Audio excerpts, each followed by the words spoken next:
Okay, good evening sa inyong lahat at isang mapagpalang linggo para sa ating lahat mga kaibigan at mga kapatid. No? Na-miss namin kayo dito sa ating programa, dito sa ating live streaming dito sa Facebook. At ngayong gabing ito ay kasama natin ang kapatid na Mark sa ating pagpapatuloy sa ating pagtalakay sa mga issue na may kinalaman sa ating pananampalataya. At narito ang ating bagong serye, ang ayon sa nasusulat ministry na siyang pumalit sa inyong paboritong programang straightforward ng Adventist Youth Disciples Ministry. So sila ay magpapatuloy. Tayo rin naman mga kapatid ay nagbukas ng panibagong pintuan upang sa gayon ay dumami ang ating ministry at makatulong tayo sa lalong pag-abot sa napakaraming pang tao. Nga pala, bago tayo magsimula, Brother Mark, ay kinocongratulate natin ang ating page. No? Meron na tayong 10K followers or 10,000 followers. Ayan. So, Brother Mark, gusto mo magpakilala or baka may gusto kang sabihin? At ikaw na rin ang mag-lead sa ating opening prayer. Sige, salamat Brother Denmar sa pagkakataon na ito na tayo ay muling magkasama-sama na pag-aralan ng salita ng ating Panginoon sa kabila ng may mga kabisihan din tayo, may mga ministry din tayo at may mga trabaho, ay pinagbuklod pa rin tayo ng Panginoon sa kanyang biyaya na tayo ay mag-aral ng kanyang salita. Actually mga kapatid, ay kakatapos ko lang po ng aking programa din sa The Seekers Ministry at katulad po na nakita nyo po sa aking promotion ay gabi-gabi po magsasama-sama tayo na pagsaluhan ng ating lesson, salita ng ating Panginoon upang makinabang po tayo mga kapatid. At ngayon po mga kapatid, ang aking pong pagbati sa inyo ay sana po ay suportahan nyo po lahat ng online ministry. Hindi lamang po itong ang ayon sa nasusulat, kundi lahat ng programa ng Seventh-day Adventist, international man o nationwide man dito sa Pilipinas ay suportahan nyo po mga kapatid sapagkat ang aming layunin ay ituwid ang kamalian at ipakilala ang katotohanan. Yan lamang po mga kapatid. Maging masaya po tayo sa pag-aaral na ito. At syempre, traditional, bago tayo mag-start ng ating talakayan at mga isyong dapat pag-usapan, sa ngayon, Brother Mark, ay hinihiling natin sa iyo na ikaw ay magsimula sa ating opening prayer. Sige po, tayo po manalangin mga kapatid. Dakila naming Diyos na makapangyarihan ka po sa lahat. Sa gabi pong ito, Panginoon, nagpapasalamat po kami sa iyo sapagkat kami po ay inyo pong binigyan ng magandang pagkakataon na kami po ay mag-aral ng iyong mga salita. Dalangin namin, O Diyos, ang banal na Espiritu, ang siyang aming makasama upang ihatid kami sa liwanag ng katotohanan na amin pong tatalakayin ngayong pong gabi. Dalangin namin, Panginoon, ang aming pong mga ginigiliw na taga-subaybay ay inyo pong pagpalain at patuloy na ingatan, Panginoon. At sila, Panginoon, ay pagkaluban ng mabuting connection, Panginoon, upang hindi po magkaroon ng kabirya sa kanilang pong pakikinig ng iyo pong mga salita. Tulungan mo din kami, Panginoon, ni Brother Denmar, sa amin pong pagtataguyod ng iyong aral, na o Panginoon, na masumpungan sa amin ang liwanag ng katotohanan, ang iyo po, Panginoon, na sinag ng katwiran, ang makita po sa amin pong pagbabanggit ng inyo pong mga salita. Patawarin kami, Panginoon, kung saan po kami nagkulang at nagkasala. Ito pong amin dalangin sa pangalan po ng aming Panginoong sa Jesus. Amen. Amen. Maraming salamat kapatid na Mark Joval. No? At bago tayo magsimula, Brother Mark, gusto ko sanang pasalamatan yung dalawang nagregalo sa atin, bagaman wala pang Pasko. Ay nagregalo sa atin ang ating Professor Benny Filomeno para dito sa kanyang aklat na ang nasusulat. Actually, Brother Mark, dito natin kinuha ang ating ang nasusulat. No? At siguro one day baka magkaroon ka rin. Pero maraming salamat kay Brother Professor Benny Filomeno para sa kanyang aklat. No? Ito pa, pinirmahan pa nga ng Benny. Maraming salamat po Benny sa regalo. Napakaswerte mo, kapatid. Napakaswerte mo at binigyan ka ni Kabene. Oo. Oo, maraming salamat ka, Mabuti Benny. pa, mabuti pa makahingi man din kay Kabene. Bibigyan ka niya, no? At syempre, hindi natin nakakalimutan ang kapatid na Johnson Amican. Ayan, ating brother Johnson Amican. Naku, napaka-informative nito at napaka-kailangan sa ating kapanahonan itong Dahil na po niyang kapatid. reforms. Ayan. Hindi mo na po niyang kapatid. Kaya nga, kapatid na Mark, no? At pakinabang ito sa ating mga kapatid na nagtatanong at naguguluhan sa mga reforms, no? Kasi itong satanas na ito, kapatid na Mark Joval, ay Opo. siyempre marami ng mga iglesyang nagkalat. At ngayon, hindi niya na matalo ang Seventh-day Adventist. So ang ginawa niya, Brother Mark, nagtanim siya dito sa loob. Ito nga yung mga offshoot natin na nandito sa ating church, no? Kasi hindi niya na matalo sa labas eh. Tatalo din niya ngayon sa loob. Pero hindi siya magtatagumpay, Brother Mark. Alam naman natin yan. At, hindi magtatagumpay. Ano, Brother Mark? Brother Mark? Yes, Madiden Mark? Ano sabi mo? Sabi ko, hindi magtatagumpay ang kaaway sa bayan na ito. Amen, amen.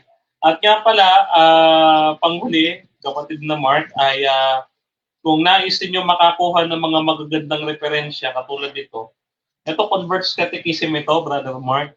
Converts Catechism. Ito madalang na lang itong makita sa bookstore, no? Itong Converts Catechism kung saan sinasabi dito, what is Sabbath day, no? Sabi dito ay Sabbath day is Saturday, no? Sabi dito sa referensyang ito ng Romano Katoliko. So ito po mga kaibigan, ay kung gusto po ninyo ng mga ganitong libro at iba pa, isang talamak po ang libro ni Pastor Pedro Casio sa kanyang tahanan. Isang library po ito, kapatid na Mark. Ang daming mga referensya, parang kumpleto ata ang ating Pastor Pedro Casio. Kung naisin nyo mga kaibigan, kukontakin ko si Pastor Pedro Casio. Yun nga lang mga kapatid ay may gastos din pagdating sa shipping. Doon na lang ito, kumbaga makakatulong sa ating distrito diyan sa dulong bahagi ng Pilipinas ang inyong tulong kay Pastor Pedro Casio, no? Sa kanyang evangelization purposes. So, Brother Mark, tayo ay magsimula na sa ating topic. Ang ating topic ay sasagutin natin itong sinasabi ni ni dating kapatid at kaibigan natin, Brother Ronald Dovidos na ngayon ay pastor ng evangelical, no? Kasi ito, Brother Mark, ay dati na argumento, pero syempre, bibigyan pa rin natin ng kasagutan dahil baka may madaya itong ating kapatid na nahiwalay sa atin. No? Hindi naman natin sa tinuturing na kaaway, Brother Mark. No? Siya pa nga ay ating pinapanalangin na manatili at bumalik sa ating iglesia. No? So, ito, Brother Mark, itong Galatia 3:13 na sabi diyan ay isinusumpa yung mga nasa ilalim ng kautusan. No, gusto ko sana komentuhan mo nga ito, kapatid na Mark Joval, din susuportahan ko. At gusto nating marinig kung yung pagpapalalim natin dito at syempre sagot natin na rin doon sa sinasabi ni Brother Ronald patungkol dun sa ang 10 utos daw ay siyang kautusan ni Moses ay isa lamang, no? So sige, Brother Mark, ano ba ang reaction mo diyan sa kanyang sinasabi?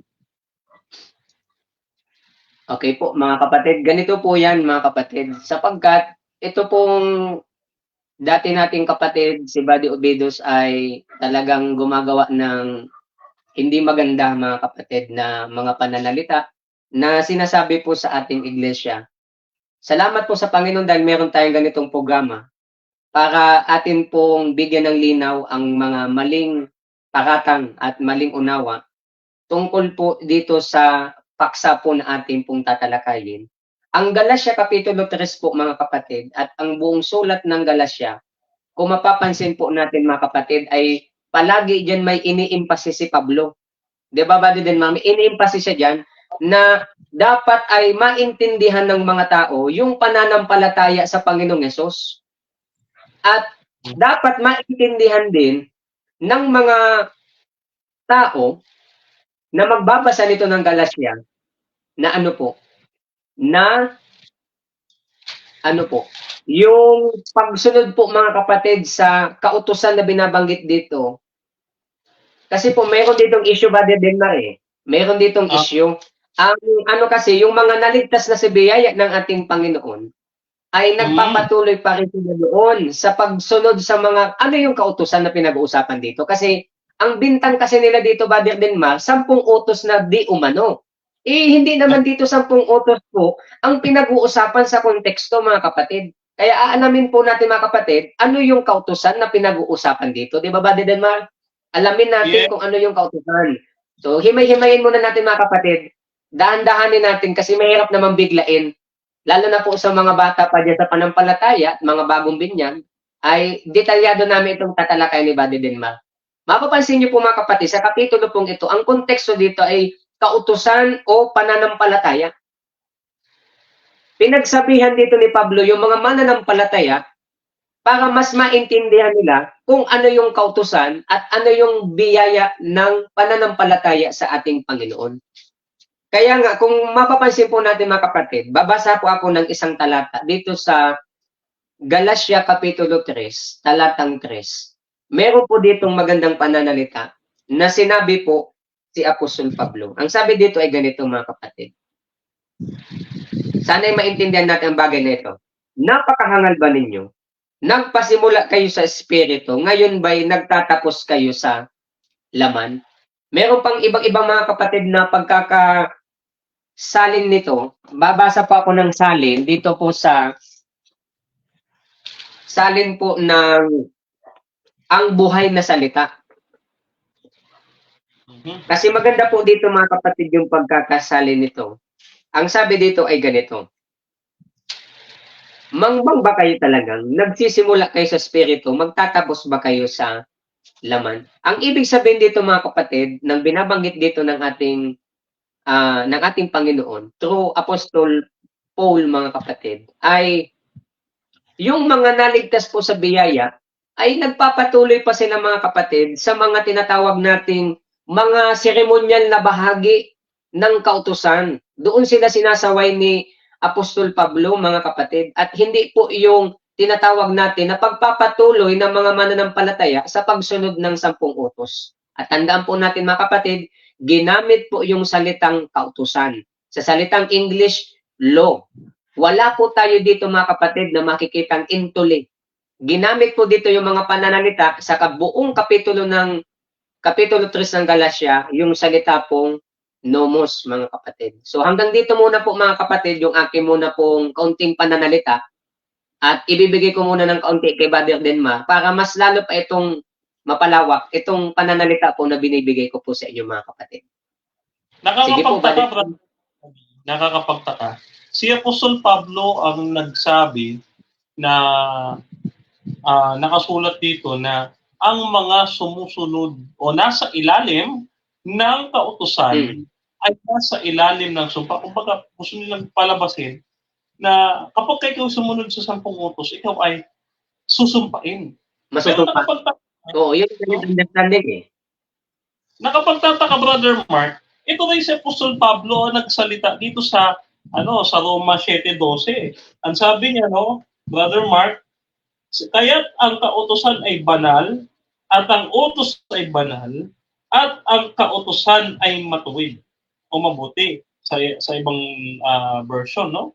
So, dito sa Roma 7:12, ang kautusan daw ay mabuti. So, ang kapalit na rin na mabuti, Brother Mark, ay sumpa. Bakit naman dito ako sinasabi ang kautusan ay mabuti? Ang sasabihin naman nila, ibang utos yan, kautusan ni Kristo yan. Wala pong binabanggit dito kung ito ay kautusan ni Kristo o kautusan man ni Moses o ano mo pang kautusan ang nais natin isipin. no, kapatid na Mark. Kasi kung ating titignan ng konteksto ng dalawa, ito ay magkakaroon ng kontrahan. Hindi naman pwede na sa isang banda, sinulit ni Apostol Pablo na ang kautusan ay mabuti at yung isa, pag nasa ilalim ka ng kautusan, ay ikaw ay masama na. So, ito ay isang malaking pagtatalo sa kasulatan. Hindi magiging tama ngayon ang Muslim. So, ito ang magiging na komplikasyon para kay kapatid na Ronald Dubidos. Kasi kung ito'y pagbabanggain niya, maging yung kanyang pananampalatay ebangheliko na siya ay evangelical. Kasi kasama yan sa Christian naka-umbrella yan sa Christianity. Yung evangelical, Seventh-day Adventist, yung Catholics, Baptist, Presbyterian, and everything. Yan ay naka-include sa Christianity. So magiging mali tayong lahat kapag ka nagbanggaan ng talata ng Bible.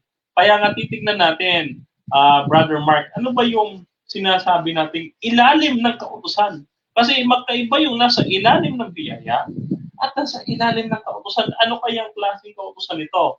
Titignan natin, Brother Mark, sa ating doktrina ito, siguro naman hindi naman ito bago kay kapatid na Ronald, no? Siguro alam niya ito dahil napakatagal niya. Alam niya yan. Tama. So meron tayong tatlong uri ng kautusan na nasa Biblia. Ito ang kautusan sibil, ito ay kautosang moral, at kautosang pang-sanktuaryo. No? Ito yung tinatawag nating seremonyal. No? Kapag sinabi natin sibil, ito yung tuntunan at alituntunin. No? Na ginagawad sa isang tao kapag siya ay...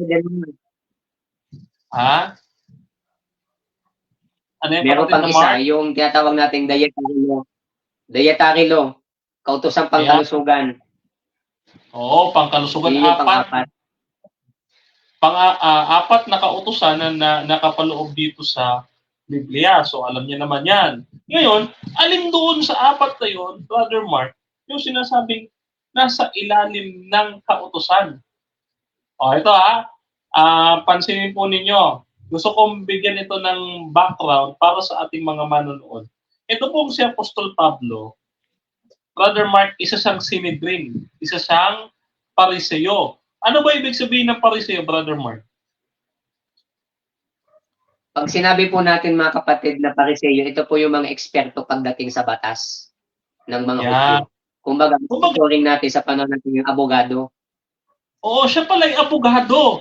So when you say, you are under the law, halimbawa, Brother Mark, kapag ang isang kriminal, puhulihin, sasabihin, huwag kang magsasalita ng anuman dahil anuman ang iyong sasabihin ay gagamitin laban sa iyo. Ikaw ay nasa ilalim, you are under arrest, you are under the law.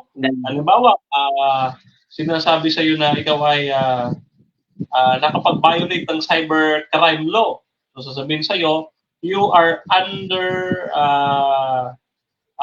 guilty of the law of cybercrime. Ano ka ibig sabihin ng Brother Mark? No? Ano ka ibig sabihin nun?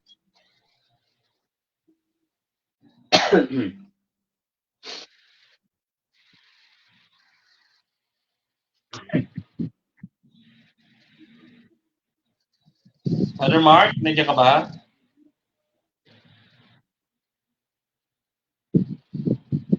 Okay. Yes, Brother Denmark. Okay, sige. Medyo maingay kasi yung background ko.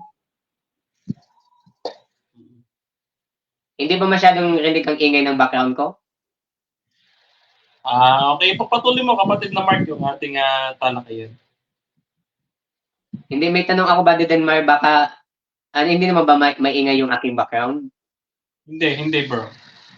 Hindi. Paano kasi sa kapitbahay namin, may hinagpapatugtog Sabi ko baka sana hindi naman. Hindi nadidinig dito, Brother Mark. Actually, yung mga kapitbahay na yun ay distraction sa... Okay lang naman, hindi naman masyado. Tumigil na. Sige, kapatid. Kapatid. Hindi ko kasi masyado kapatid narinig kasi tumigil kanina yung signal mo. Saan ka ba tumigil, kapatid? Para i-continue natin.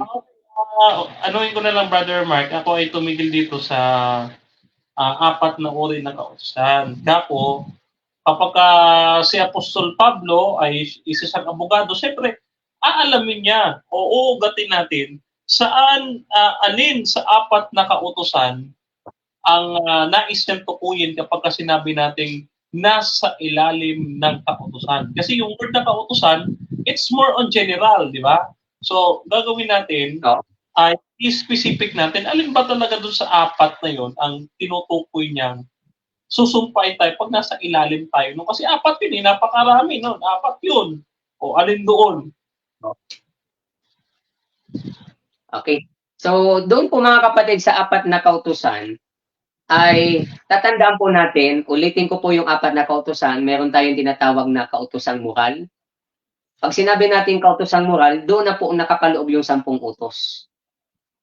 At pangalawa po, may tinatawag tayong kautusang pangkalusugan o tinatawag nating dietary law mga kapatid. Na doon po binabanggit, doon sa Leviticus Kapitulo 11, Deuteronomio Kapitulo 14, ay doon po binabanggit yung mga ipinagbabawal na kainin at pwedeng kainin ng tao.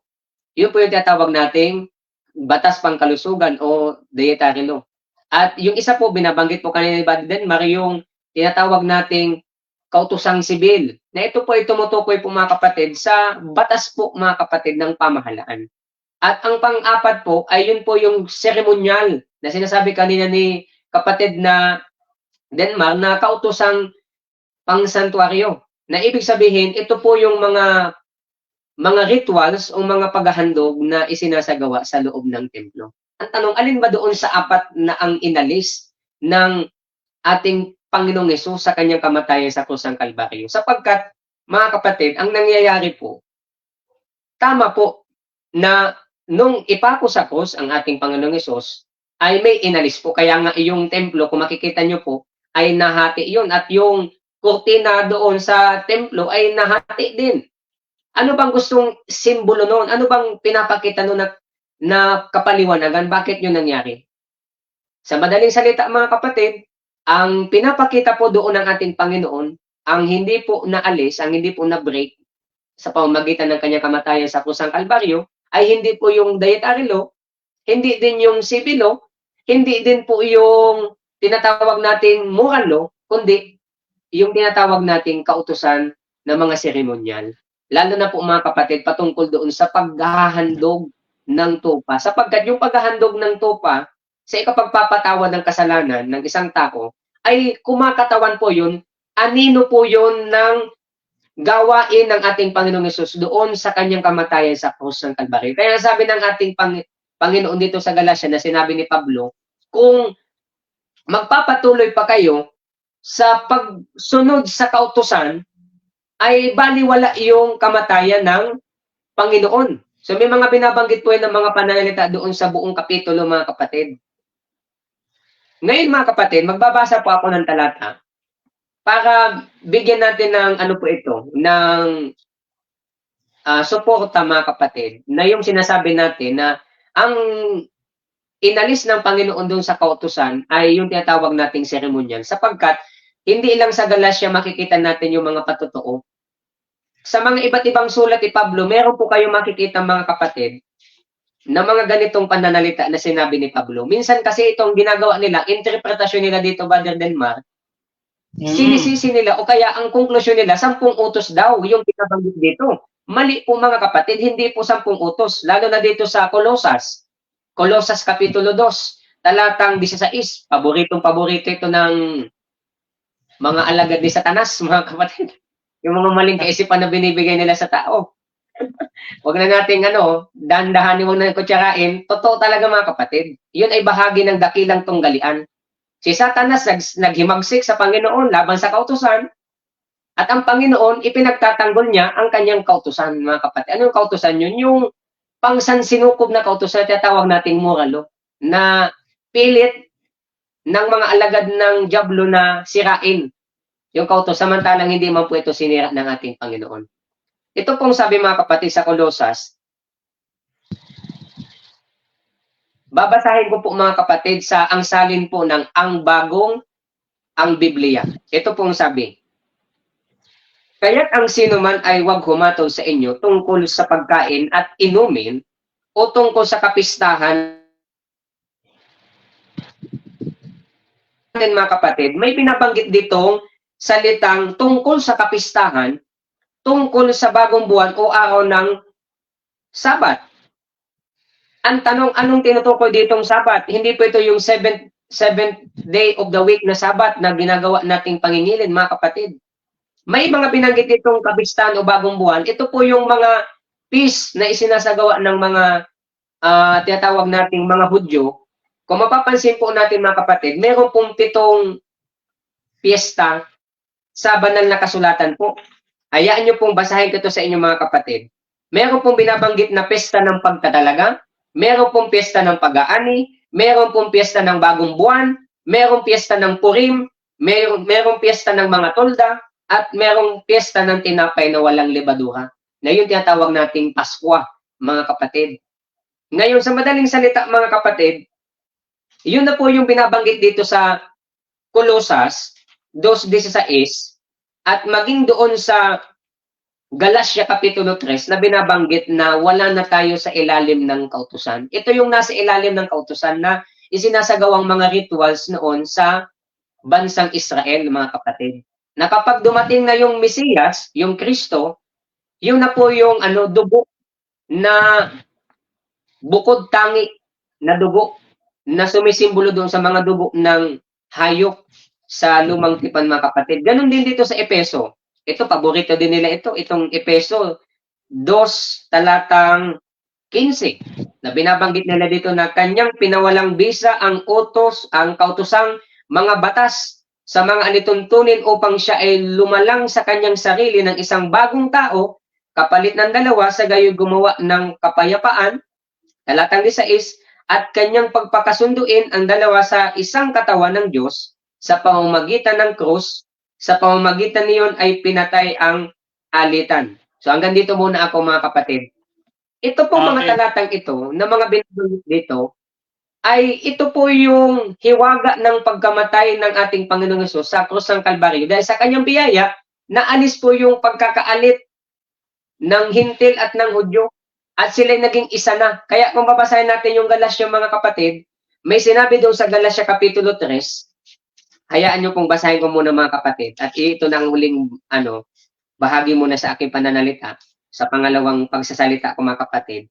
Sinabi dito ni Pablo, mga kapatid, sa versikulo 28, walang Hudyo o Griego, walang alipin o Malaya, walang lalaki o babae, sapagkat kayong lahat ay iisa kay Kristo. Ituloy natin sa 29. At kung kayo kay Kristo, kayo nga yung mga binhi ni Abraham, mga tagapagmana ayon sa pangako. So yan po, mga kapatid, ang biyaya na ginawa ng ating Panginoon. Nagkaroon po ng pagkakaisa, mga kapatid, yung Hintil at ng Hudyo dahil sa pananampalataya sa ating pong Panginoon. Sige po, Brother Denmark. Pansinin niyo, mga kapatid at Brother Mark Jovan, sinasabi ng talata. Yung Galatia 3:13, sabi yan, tinubos tayo ni Kristo mula sa sumpa ng kautusan ng kung siya'y naging sumpa para sa atin, sapagkat nasusulat, sumpain ang taong binibitay sa punong kahoy.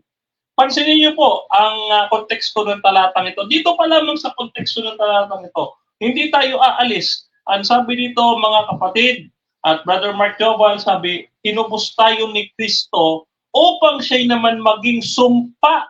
No? Ibig sabihin, dito, ang pinag-uusapan ditong kautusan, no? Sabi diyan tayo tinubos si Kristo mula sa sumpa ng kautusan. Itong kautusan na ito may sumpa. Hindi pa pwede na ang 10 utos ay sumpa. Kasi, isipin ninyo, ito, yung huwag kang sasamba sa Diyos-Diyosan, sumpa? Hindi. Mana pa, ang sumamba sa Diyos-Diyosan, susumpain talaga. Okay, hindi sumpa. Huwag kang gagawa ng larawang hindi para sa'yo. Na luluhuran at paglilingkuran, at sumpa ba yan? Hindi. Huwag mong babanggitin ang pangalan ng Panginoon mong Diyos sa walang kabuluhan. Sumpa ba yan? Hindi. O. Alalahanin mong manginig ka ng araw ng Sabat at ito'y gawing banal. Yan ba ay sumpa? Hindi. O. Ano pa sabi? Igalang mong yung ama't ina. Yan ba ay sumpa? Hindi sumpa yan. Actually, yan pa nga ang utos na may pangako eh. Di ba? O. Huwag kang papatay. Huwag kang mangangalon niya. O. Ano pa? Yung natitira pang tatlo. Oh. Diba? Ayan, huwag kang magsasabi ng kasinungalingan, ano? Yan ba mga sumpa ba yan? Yung utos ay hindi. Ito naman kasi si Pastor Ronald, kapag ka nabasa, kautusan, tumutulad ika doon sa mga protestante na kapag nakabasa ng kautusan, akala nila 10 utos na. O, ito ha, pansinin niyo po uulitin ko po ang basa. Ang sabi ho dito, no, sa Galatia 3:13, pansinin niyo po. Tinubos tayo ni Kristo mula sa sumpa ng kautusan. Hindi ho sinabi dito, tinubos tayo ni Kristo sa kautusan. Magkaiba po yung sinasabing tinubos tayo sa sumpa ng kautusan at tinubos tayo sa kautusan. Sapagkat kung tutubusin tayo ni Kristo sa kautusan, aling kautusan yon? Kaya nga yan ang tanong ko kanina kay Brother Mark. No? Ano bang kautusan nga kasi ito, Brother Mark at mga kapatid? Gaya nga ho ng ating pagkakasabi kanina, abogado ito si Apostol Pablo. Abogado. May tanong siya kay Brother Ronaldo Bidos. May tanong siya dito sa Roma, sa kapitulo ay 7, no? Roma 7, mababasa natin dito. Okay? Ito sabi dito. Basahin natin yung nasa Roma 7. 7:23. Ganito ang sinasabi. No? 7:23. Ayan. 7:23. Balit, nakikilala ko ang kakaibang kautusan sa ating mga bahagi ng aking pag-iisip, no? Ayan na nakikipagbaka. Sabi diyan, subalit nakikilala ko ang kakaibang kautusan sa aking bahagi na nakikipaglaban sa kautusan sa aking pag-iisip, at ako'y binihag sa ilalim ng kautusan ng kasalanan nasa bahagi ng aking katawan. Pansinin nyo si Apostol Pablo, sinasabi niya siya'y nabihag ng ilalim, siya'y nasa ilalim ng kautusan. Ito ba, Brother Ronaldo Bidos, si Apostol Pablo ba ay nasa ilalim ng sumpa? Kasi sabi niya, yung kanyang bahagi ng katawan ay nasa ilalim ng sumpa. Ngayon, kung susumpain na nasa ilalim ng kautusan, si Apostol Pablo ba papayag ka susumpain? Ngayon, ano ho ang ibig ko sabihin? Ito ang ibig sabihin ni Apostol Pablo kapag sinabi niyang ilalim ng kautusan. Ito kita ninyo. Roma 6:14. Sapagkat ang kasalanan ay hindi makapaghahari sa inyo, sapagkat wala kayo sa ilalim ng kautusan, kundi sa ilalim ng biyaya. Uulitin ko, ulit yung kautusan dito? Sinasabi ni Apostol Pablo, sa ilalim ng kautusan ng kasalanan na nasa bahagi ng aking katawan. Hindi pala tinutukoy dito 10 utos dahil maliwanag, sabi niya, nakikilala ko ang ibang kautusan. Iba? May iba pa pala? Kaya sabi dito, kautusan ng kasalanan. Hindi pagka sinabi, Brother Mark, na kautusan, 10 utusan natin. Walang ganun. Parang ganito, bumili ka sa butika ng gamot. Bumili ka sa butika ng gamot, bumili ka ng paracetamol. Sasabihin sa'yo ng nagbebenta sa Mercury Drug, anong klaseng paracetamol? Di ba? Anong brand? Basta paracetamol. Mas Ang dami antibiotic. natin paracetamol eh. Oo, totoo. Ay kaya nga dito, in-specify natin, Brother Mark, kautusan ng kasalanan. Kaya pala sabi, tayo'y tinubos sa sumpa ng ng kasalanan. Pag sinabi nasa ilalim ng kautusan, tayo'y nasa ilalim ng kasalanan. Kaya pala sabi dito, hindi na makapag-ahari sa inyo ang kautusan, ang kasalanan sapagkat wala kayo sa ilalim ng kautusan. Tandaan ninyo ang kautusan, no? Ang kautusan, kapag ito'y nilabag ng tao, siya'y nagkakasala. Ang pagsalangsang sa kautusan ay kasalanan, no? So, nakasulat yan sa unang Juan 3:4. Kaya, susumpain talaga bakit hindi sumusunod sa Diyos eh. Pag nasa ilalim ka ng kautusan, meaning, wala kang sinusunod na utos. Kaya kami mga Seventh-day Adventists, we do not claim, kami ni Brother Mark, we do not claim, kami mga Adventists, we do not claim na nasa ilalim kami ng kautusan. Nasa ilalim kami ng biyaya. Kita ninyo yung Roma 7:1. Hanggang dito muna ako mga kapatid, basahin natin yung Roma 7:1. Ano nga ang masasabi natin ngayong nasa ilalim na tayo ng biyaya at hindi ng ilalim ng kautusan, tayo bagay magpapatuloy sa pagkakasala, huwag nawang mangyari. Maliwanag. Kapag tayo ay nasa ilalim ng kautusan, wala tayong sinusunod na utos, therefore nagkakasala tayo. No? Kaya susumpain talaga, nasa ilalim ka na ng biyaya kasi niligtas ka na ng Panginoon eh. No, mula doon, kaya tinubos tayo sa sumpa ng kautusan. Kapag pinaparaphrase natin, Brother Mark, tinubos tayo ni Kristo sa ilalim ng kasalanan. Na siya ay naging sumpa para sa atin at gaya ng nasusulat, ang sabi doon, sinusumpa ang bawat taong binibitay sa punong kahoy. No, yun po ang ibig sabihin ng ilalim ng kautusan. Ngayon, kung hindi nyo pa po gets, ay nako, ewan ko na lang. Sige, Brother Mark.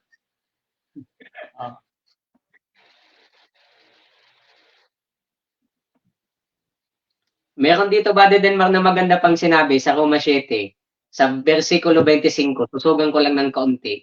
Kasi maganda dito din sinabi ni Pablo, mga kapatid. Sabi dito, ngunit salamat sa Diyos sa pamamagitan ni Jesucristo na Panginoon natin, kaya nga, ako mismo ay naglilingkod sa kautusan ng Diyos.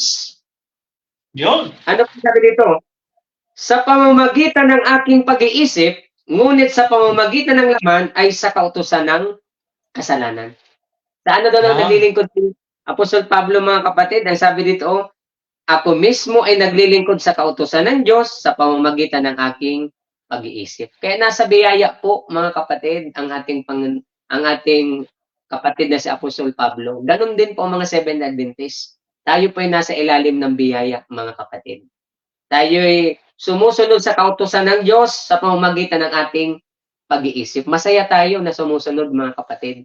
Hindi katulad ng mga ibang mga ngaral, ibang mga nagpapakilala di umano ng mga Kristiyano na sumpa sa kanila ang sumunod sa Ten Commandments, mga kapatid. So maling-mali po yun na kaisipan. Brother Mark, At gusto kong i-emphasize ito, yung pagkakaiba ng 10 utos at ng kautusan ni Moses. No, basahin natin yung Malakias 4:4. Ang sabi diyan ay ganito, no? Alalahanin ninyo ang kautusan ni Moses na aking lingkod.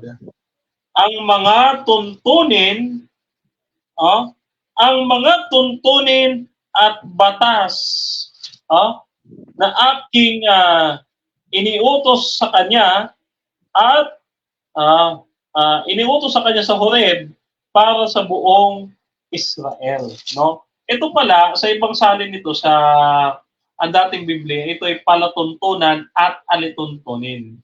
No, at mapapansin ninyo, itong pagkakagamit na ito ng palatuntunan at alituntunin, mga kaibigan at mga ginigiliw kong mga kapatid, Ito sa Hebreo, sa talata ho ng Hebreo 8, Hebreo, pansin niyo po Hebreo 9:11. No, maliwanag po ang pagkakasabi diyan sa Hebreo 9:11 na ang kautusan ni Moses, no, ay yaong mga palatuntunan. Ito sabi niya, ngunit maging ang unang tipan ay nagkaroon ng alituntunin sa pagsamba at isang pantayog at ng isang panibagong sanktuaryo. No, pansinin ninyo, no? Sabi niya, nagkaroon ng palatuntunan. No?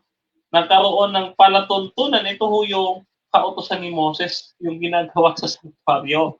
Ngayon, gusto ko lang linawin kay Pastor Ubidos, kung makikita at mapapanood niyo yung ating video, ito lang naman ang tanong ko yung ginagawa sa santuaryo na paggawa ng Day of Atonement, no, yung pagbubuhos ng dugo ng kordero ng Diyos ng saserdote doon sa paligid ng santuaryo. Ito ba ay sumpa o pagpapala para doon sa taong humihingi ng kapatawaran sa panahon ni Moses? Paano naging sumpa yun? No? Paano magiging sumpa yun kung pakikipag-ayos ang intensyon ng paghahandog ng hayop noong unang panahon? No? Kaya talagang mali, no? Mali talaga yung interpretasyon dito, Brother Market. Sundan ko yung sinasabi mong Colossus, no? Yung sa Colossus 2:14 at 16, yung Colossus 2:14 at 16, kapatid na Mark, ay makikita natin doon, yung kautusan doon, na sabi ka ako inalis. Inalis. O pinalitan. Sabi doon, ano? So, ano pa mang salitang ginamit doon, wala kong sinasabi doon na inalis or pinalitan. Tignan niyo po yung talata. No? Talata yung Brother Mark 14. At pinawi ang sulat kamay na batas laban sa atin, no? Ayan, batas na laban sa atin, sa makatuwid bagay itong kanyang ipinako sa krus, no? Yan yung binabanggit yan, no? So, wala akong binabanggit dito na sabat, no? Ito lang naman yung gusto-gusto nila Pansinin niyo yung basa, babasahin ulit natin. Sabi dito, at pinawi ang sulat kamay ng mga batas na laban sa atin, na sumasalungat sa atin, at ito'y kanyang inalis at ipinako sa krus. Wala akong sinabing inalis yung sabat. Huwag niyo pong pagdikitin. Ito ho yung talatang 14, ito yung 15, ito yung 16. Huwag niyo pong pagdidikitin kasi yung sabat sa 16, ibang context ho yan. Yung 14, ito ho, huwag niyo pagdidikitin. Kasi pag pinagdikit niyo po yan, ang mangyayari niyan, mga kaibigan, ay gumagawa na po kayo ng sariling translation. Kasi sabi dyan, no? Ang inalis at ipinako sa krus ay hindi naman yung sabat. Ang inalis, yung batas at palatuntunan, ano nga ulit yun? Yung kautusan ni Moses. Yung nasa sanktuaryo, sapagkat ito ay tinutupad nga ni Kristo na siyang kordero ng Diyos na nag-aalis ng kasalanan. Ano? So, Brother Mark, ano pa ba ang masasabi mo pa sa issue na dapat nating kumbaga unawain doon sa sinasabi ni Apostol Pablo, no? Lalo-lalo na diyan sa pagdating sa sinasabing inalis na, pinalitan na, pinawalang bisa na. Napakaraming talata niyan, pero bakit hanggang sa langit meron pa rin na sabat? Inalis-alis na nga daw bakit hanggang sa langit meron pa rin?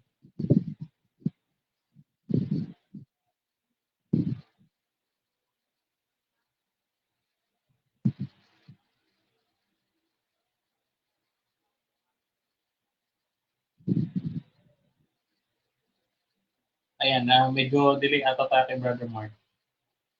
Hello, Brother Mark? Nakamute. Sorry po mga kapatid, nakamute po yung aking mic. Narinig na po ba ako, Buddy Denmark? Dinig na.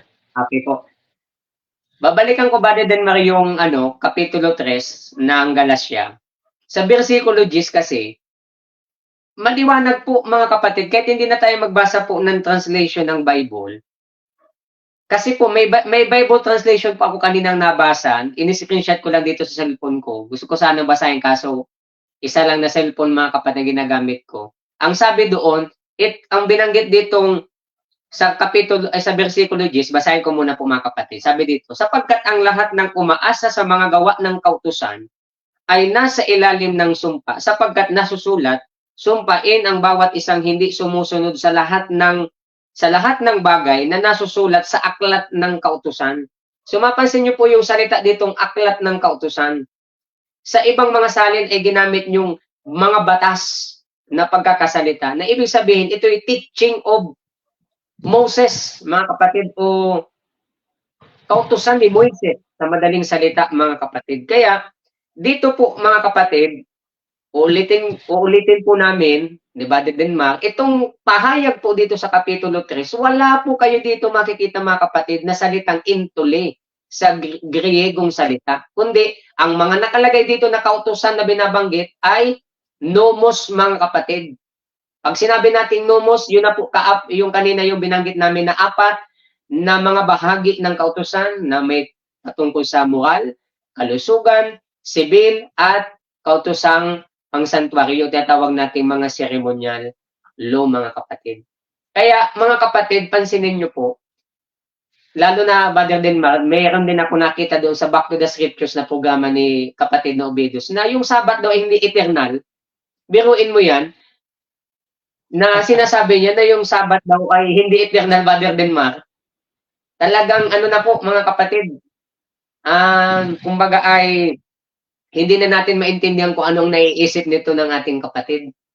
Sana ay magkaroon siya ng konsensya sa kanyang sinasabi dahil ang kanya po mga sinasabi ay mga pananalita po na hindi po kaya-aya sa pandinig po ng ating Panginoon.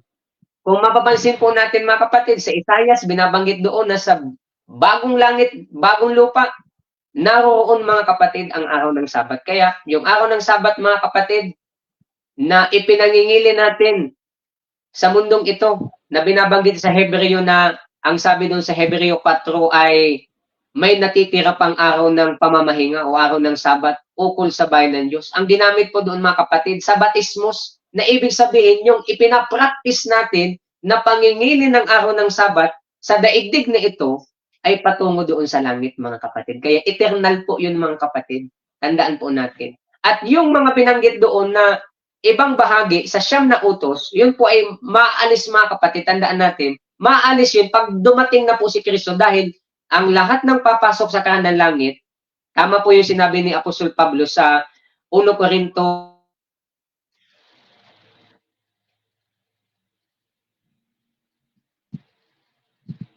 sa kahanan langit. Ano-ano ba yun? Yung mga naglalasing, yung mga nangangalunya, nakikiapid sa kapwa lalaki at kapwa babae, nagmumura at marami pang iba mga kapatid.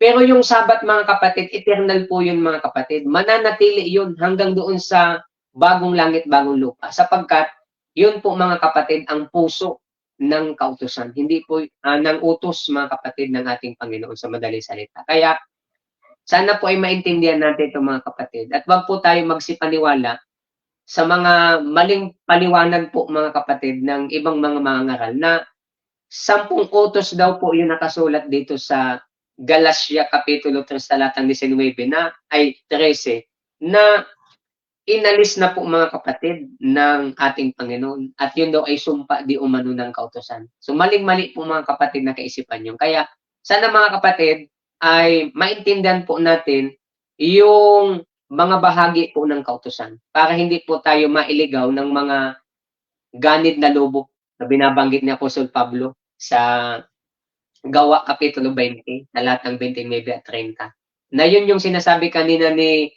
Brother Denmark na hindi kaya sa labas atakihin ni Satanas ang ating iglesia, kundi gumagamit siya ng mga dati na nating mga kapatid na ang sabi doon, basahin po natin mga kapatid yung gawa. Para hindi tayo gumagawa ng kwento mga kapatid. Mahirap na kasi yung marites baga mother than Mary. Hindi tayo marites mga kapatid. Meron tayong patotoo, meron tayong ebidensya. Kaya bawat lumalabas po mga kapatid sa bibig namin ni Brother Denmar, lalapatan namin ito mga kapatid ng talata para mas maintindihan po natin. Ito po ang sabi mga kapatid. Babasahin ko na lang Brother Denmar sa salita ng buhay. Maganda kasi dito yung pagkakasalita. Pansinin niyo po mga kapatid. Ito po, babasahin ko po mga kapatid, ito yung salin Brother Denmar. Meron ako ditong lumang ang buhay, ang salita ng buhay at buhay na salita. So may pagkakaiba lang dito sa translation pero parehas pa rin mga kapatid yung pagkakasabi. Dito ko po babasahin mga kapatid sa buhay na salita. Yung gawa 20, talatang 29 at 30. Sabi dito, alam ko, pagkaalis ko ay papasukin kayo ng mababangis na lobo. Sa lumang salin ay gandi na lobo, asong guba sa ibang salin. Ang sabi dito, at sasaktan nila ang mga tupa. At ilan na rin sa inyo ay magsisikap na pilipitin ang katotohanan para makakuha ng mga alagad na susunod sa kanila. Yan mga kapatid ang babala ni Apostol Pablo. Kaya wag na po tayo magtaka kung bakit may pastor ko no na Ronald Ubidos, mga kapatid, na nagbibigay po mga kapatid ng mga masasamang salita upang magdala mga kapatid ng alagad sa kanyang hulihan. Kasi ang gusto niya, yung kanyang pag-alis ay mangdamay din siya ng ibang mga Adventist na kasama din niya na umalis din sa tunay na pananampalataya. Take note mga kapatid, si Lucifer, dahil alam niyang masama yung kanyang ginawa na paghimagsik sa Panginoon, nang hikayat din siya ng mga anghel. Ayaw din niya na siya din ay maparusahan. Gusto niya, may karamay din siya sa parusa.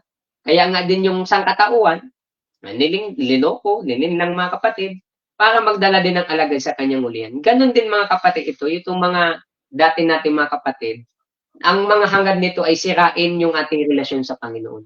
Pero wag po tayong papayag mga kapatid na sirain nila ang ating relasyon sa Panginoon sapagkat ang sabi na Apostol Pablo sa Roma mga kapatid, kahit ang mga anghel, kahit ang tao, hindi pwede po tayong paghiwalayin sa pananampalataya po sa ating po Panginoon. Brother Denmar, ibigay ko po sa iyo ang pagkakataon para sa pagsasalita. Ayan, no? Bago tayo magpatuloy, binabati natin si kapatid, Brother Junaldo Binsig. No? Kung tama yung aking pagkaka-pronounce niyan. Brother Junaldo Binsig, binabati natin ng kapatid natin. SDA ito, SDA. At siyempre itong ating kaibigang Silax JW, no? Minanood sa ating Saksi ni Hoba. Ayan, yung ating mga kaibigang Saksi ni Hoba na ay tagapagtaguyod ng ganitong uri din ng aral. Pero mga kaibigan natin itong mga ito, no? Mga mababait ito at gusto lamang makipag-aral. Sa katunayan, Brother Mark, no, madalang sa Saksi ni Hoba ang nakikipag-debate.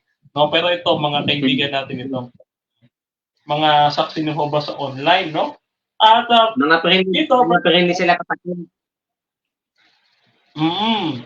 At dito sa Biblia, mga kapatid, katulad ng sinasabi ni Brother Mark, sususugan ko ito. Dito sa ikalawang Pedro 3:15, may babala sa atin eh. Sabi dito, gayon din naman sa lahat ng kanyang mga sulat ay sinasabi ang mga bagay na iyon. Doon ay may mga bagay na mahirap unawain na binabaluktot ng mga hindi nakakakilala, no? Nakakaalam at mga walang aruga, gaya naman ng kanilang ginagawa sa ibang kasulatan na ikapapahamak din nila. So, mga kapatid, mahirap ito. Kumbaga, ito ay babala sa atin ng ating Panginoon na mayroong mga bagay na mahirap unawain sa mga talata ng Biblia, pero huwag nating banuktutin. No, kasi ang Biblia rin naman ang magpapaliwanag ng kanyang sarili. Gaya na nga po yun, tayo kapag tayo nasa ilalim ng kautusan, tayo nasa ilalim ng kasalanan.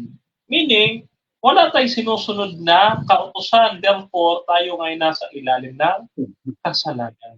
Nasabi, tayo dapat nasa ilalim ng biyaya. Kaya talaga, nasa ilalim ng kautusan ay susumpain kasi nasa ilalim siya ng kasalanan. Natandaan po ninyo, Juan 3:4, babasahin po natin para po sa ating mga kaibigan at mga kapatid na nanonood ng ating programa ngayong gabi ito. Babasahin ko po ito, no? Unang Juan 3:4. Ganito ang sinasabi. Unang Juan 3:4. Ganito sabi, no? Okay. At ang sino mang gumagawa ng kasalanan ay lumalabag din sa kautusan, no? At ang paglabag sa kautusan ay kasalanan. Ayan ha, kung sino man daw ay lumalabag sa kautusan ay nakakasala at ang paglabag sa kautusan ay kasalanan. Kaya kapag tayo, binabanggit na sa ilalim kayo ng kautusan. Meaning, anong kautusan? Roma 7:23. Ano sabi doon? Si Apostol Pablo ay nasa ilalim ng kautusan ng kasalanan. No? Kautusan ng kasalanan, meaning hindi ito 10 utos. Walang kinalaman na 10 utos dito. Ang susumpain ho, yun nasa ilalim ng kasalanan. Sapagkat ito, mga kapatid, ang sumpa ng kasalanan, no? Roma 6:23, ang sumpa ng kasalanan ay kamatayan. Kamatayan sa dagat-dagatan, apoy na nagliliyab ng asupre at ng apoy na naglalagab-labdo. So, ito mga kapatid, yung ating sagot kay Pastor Ubidos at Brother Mark, no, ay talagang napakabilis ng oras, ano.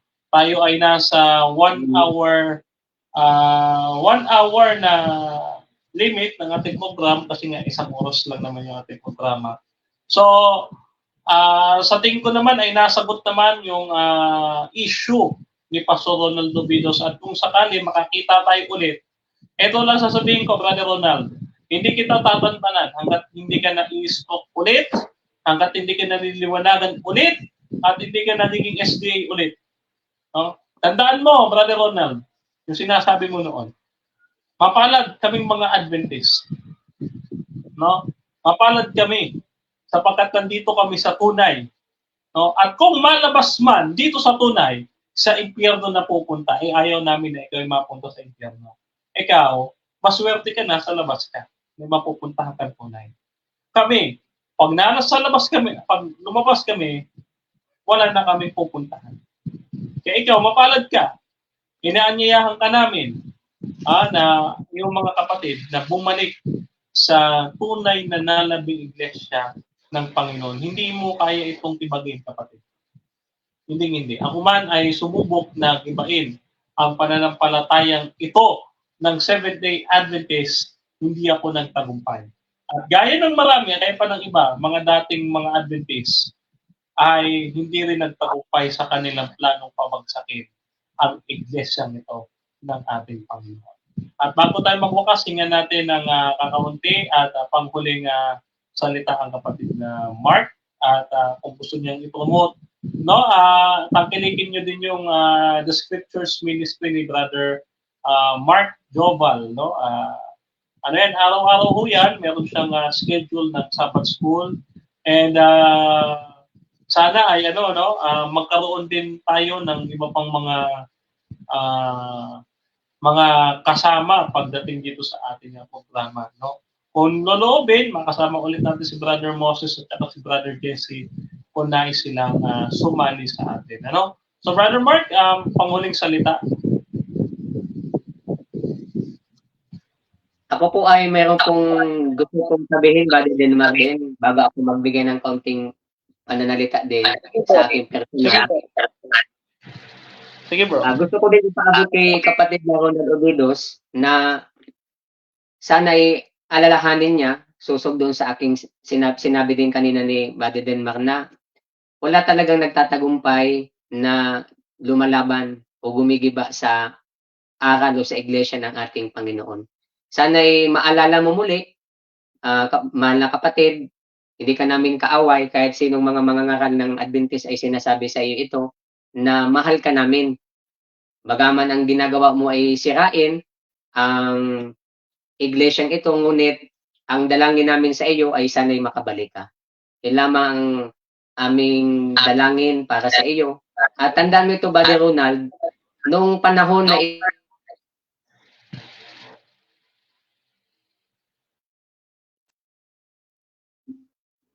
may naputol po. Noong panahon na ikaw ay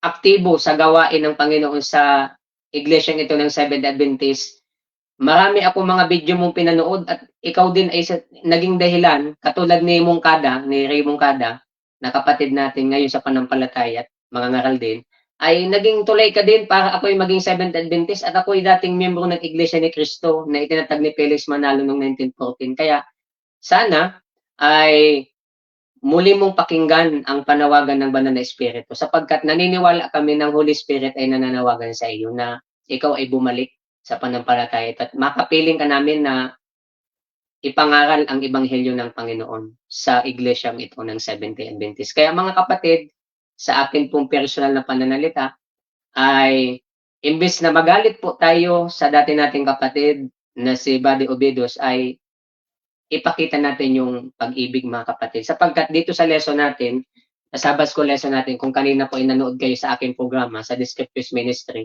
binanggit dito, sabi doon sa The Great Controversy sa huling bahagi ng ating lesson na imbis na pakitaan ng masama ng Panginoong Hesus si Satanas dahil sa kanyang ginagawang panghimagsik, kundi ipinakita ng Panginoon yung pasensya, yung pag-ibig, yung fruit of the Holy Spirit mga kapatid, ay ipinakita ng Panginoon kay Satanas, bagaman ito ay gumagawa ng kasamaan sa kanyang harapan. Kaya mga kapatid, katulad po ng nararanasan natin ngayon sa kapatid na Obedos na talagang pilit niyang sinisira ang ating iglesia, bagaman hindi siya magtatagumpay, sana mga kapatid, tandaan natin yung golden rule ng ating Panginoon na ang sabi, mahalin mo ang iyong kaaway. Kapag binato ka ng bato, batuhin mo ng tinapay. Kaya mga kapatid, sa madaling salita, pag-ibig po ang iparating natin at ipahatid at idalangin natin ang kapatid na Ronald Obedos na siya'y muling ating makasama sa iglesyang ito, na siya ay magpatuloy muli sa gawain, hindi sa labas, kundi sa loob ng ating iglesia. Maraming salamat po mga kapatid sa inyo pong pakikinig ng aming programang ito. Din yung aking programa, The Shepherd's Ministry. At hindi lamang yun, kundi ulitin ko mga kapatid, katulad na sinabi ko kaninang sa una kong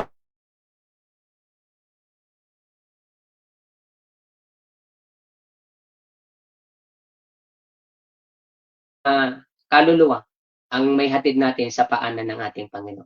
Pagpalain po tayo ng Panginoon sa gabi pong ito mga kapatid. Ayan, maraming salamat Brother Mark, no? At bago tayo magwakas, ay hindi ko kakalimutan batiin at pasalamatan ang ating nagdaang church na napuntahan dito sa Central Central Luzon Conference, no, sa CLC, no, sa ating dating presidente ng CLC, Pastor Wally Panaglima, at sa ating district pastor ngayon na si Pastor Hans, ayan si Pastor Hans, no, na ating nadatnan dyan sa distrito ng Batangas, at sa ating mga elders or presbyters or bishop kung tawagin, na si Elder Efren, si Elder Boying, and si Elder Herson na nagpatuloy sa akin sa kanilang tahanan ng dalawang gabi, no? 2 gabi at 3 araw. No, maraming salamat po sa pagkakataon na makapaglingkod yan kasama ang kapatid na Fernando B. Camacho Jr. No, ako rin po mga kapatid ay may po-promote, no, na ay nga pala, bago tayo magtapos, baka makalimutan ko. Yung ating kapatid na Vincent, no, yung ating kapatid na Vincent Hawak, no, yung kanyang apelyido. Diyan ho sa iglesia ng San Juan, Batangas, no.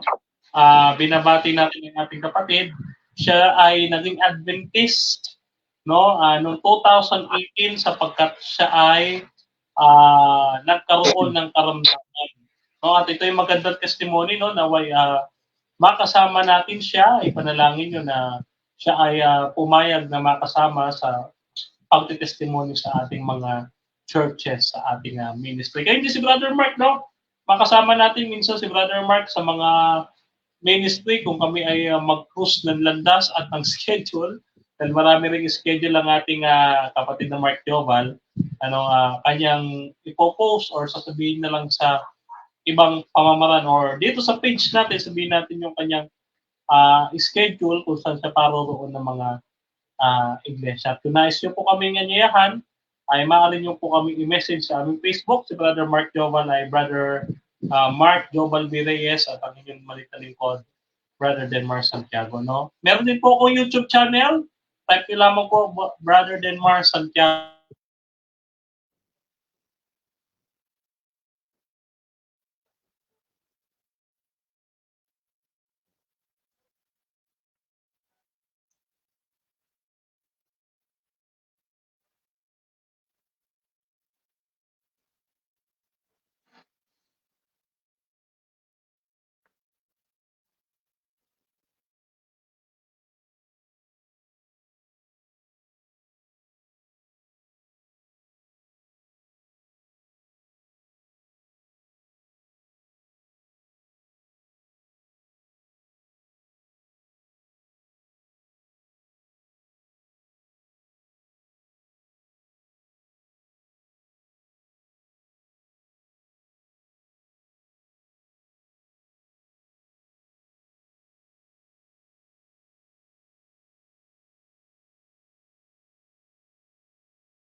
Nawala na po mga kapatid si Brother Denmar. So dito po mga kapatid, tatapusin po natin ang ating pong programa.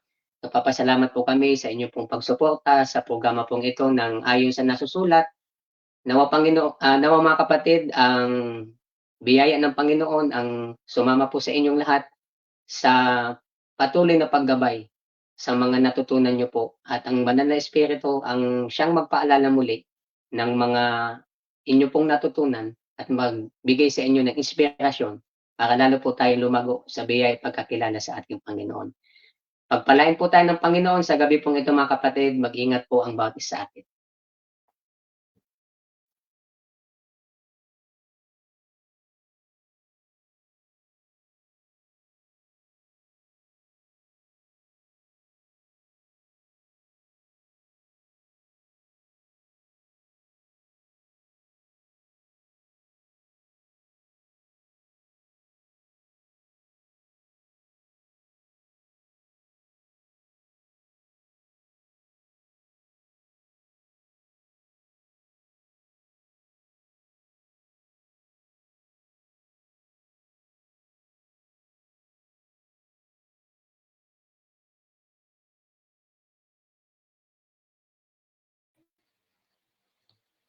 Okay, yan. Pasensya na, nawala tayo sa ere, no? Nawala na ata signal yung ating wifi, no? At yung ating load ay naubos. Ayan, bago tayo magtapos, ay ulitin ko, no, yung ating YouTube channel. Paki-subscribe at nawa naging biyaya pagpapala sa inyo ang ating programang ito na ayon sa nasusulat ministry. Sa pangalan ng aking kasama na Brother Mark Joval B. Reyes, tayo po ay manalangin para sa ating pagtatapos. Panginoong Diyos ay makapangyarihan sa lahat na nasa mga kalangitan sa iyong trono o Diyos. Panginoon, pinupuri at sinasamba namin ang iyong dakilang pangalan. Binibigay po namin ang lahat ng kapurihan at karangalan at kalwalhatian sa iyo sapagkat sa iyo lamang ito nararapat, Panginoon, na ibigay. At Panginoon, ay maraming salamat po sa naging pag-aaral po namin ng iyong dakilang katotohanan. Salamat po sa karunungan na iyong ipinagkaloob sa iyong maliit na lingkod. At nawa, Panginoon, ang mga natutuhan namin ay naging pagpapala at biyaya sa amin, Panginoon, at magamit namin sa lalong paglilingkod sa iyo. Patawarin mo po ang aming mga kasalanan, Panginoon, at ibuhos sa amin ang iyong banal na dugo. At takpan kami ngayon, Panginoon, upang ang aming mga kasalanan ay matakpan at makalimutan at mabaon po sa limot, Panginoon.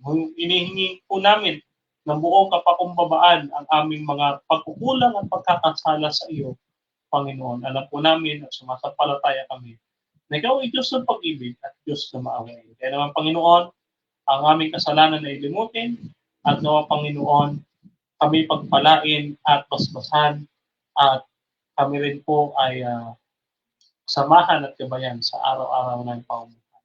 At ito po ang aming sama-samang dalangin sa pangalan ng aming Panginoon Kristo na aming tagapagligtas. Amen.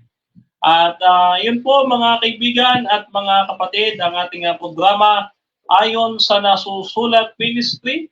Maraming salamat po sa inyong pagtutok sa ating programang ito na nawa maging instrumento ng pagdadala ng kaluluwa sa ilalim at paanan ng ating Panginoon ang ating ministry na ito sa online. At kung mayroon kayo na isitulong, muli po, kontakin nyo lamang po ang ating page at may sasagot po dyan sa inyo. No? At sa ngalan ho ng ating Panginoong Jesucristo, pagpalain kayong lahat ng ating Panginoon at isang masayang pag-uumpisa ng buong sanlinggo para sa inyong lahat, mga kaibigan at mga kapatid ko. Ito po ang inyong maliit na lingkod, Brother Renmar Santiago, nagbibigay po ng inihahabiling kayo sa mapagpalang kamay ng ating Panginoon. God bless sa ating lahat.